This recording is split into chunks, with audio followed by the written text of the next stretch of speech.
L'ambassadeur Gassana dit que le Rwanda est en train d'aider la République démocratique du Congo et veut l'aider.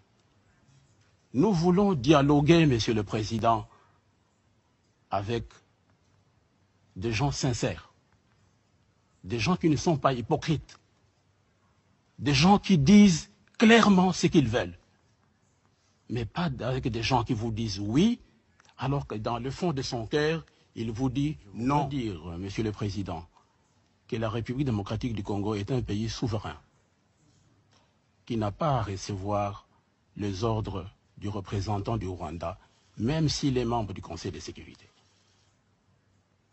Il n'a pas à nous interdire de venir devant cette instance internationale poser nos problèmes comme le font les autres États. Ce que nous disons tout à l'heure là, ça ne vient pas de nous.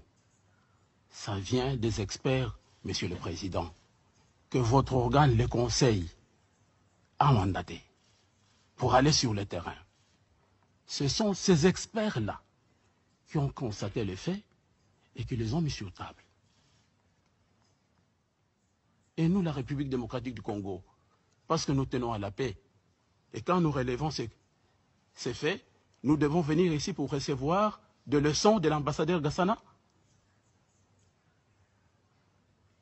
Il doit pouvoir respecter notre pays. Il doit cesser avec cette arrogance-là. Nous sommes un État souverain. Nous sommes en mesure de venir ici et de parler de notre pays. Parce que nous savons que c'est ici que nous devons apporter tous ces problèmes-là pour que la paix revienne chez nous.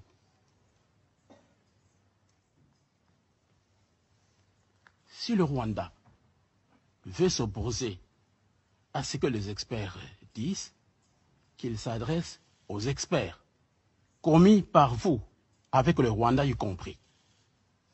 Parce que c'est votre instance qui les a mandatés. Mais il ne peut pas s'adresser à la République démocratique du Congo, lui demandant de se taire, de ne plus jamais venir ici pour soumettre ses problèmes. Nous sommes un pays souverain. Il doit pouvoir nous respecter. Et il doit cesser avec cette arrogance-là. Monsieur le Président, le Rwanda était chez nous au Congo.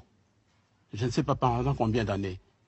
L'ambassadeur Gassana ici peut nous dire combien d'éléments FDLR leur armée a arrêté. Il pourra le dire ici. Mais par contre,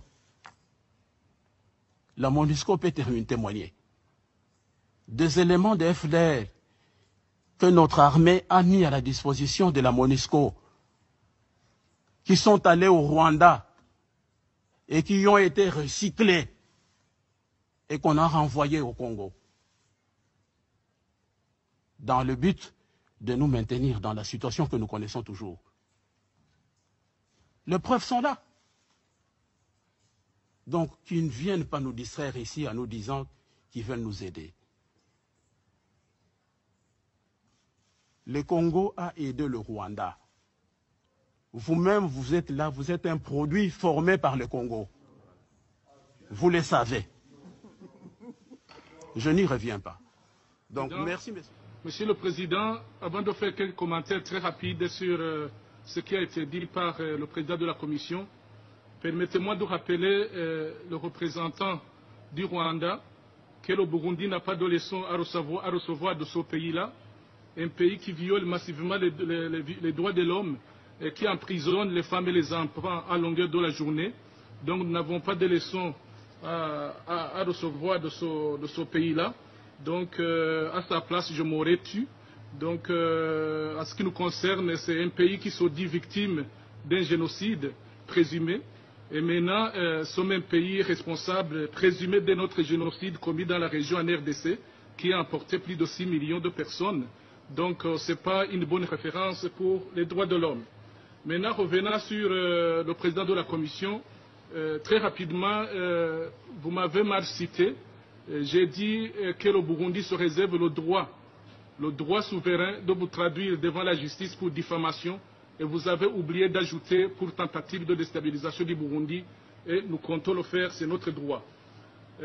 Deuxièmement, Je voudrais très rapidement vous rappeler, Monsieur le Président de la Commission, que vous avez en face de vous un public averti, un public intelligent, qui ne peut pas avaler tout ce que vous rapportez ici, qui ne peut pas avaler un rapport indigeste et politiquement motivé comme celui-ci.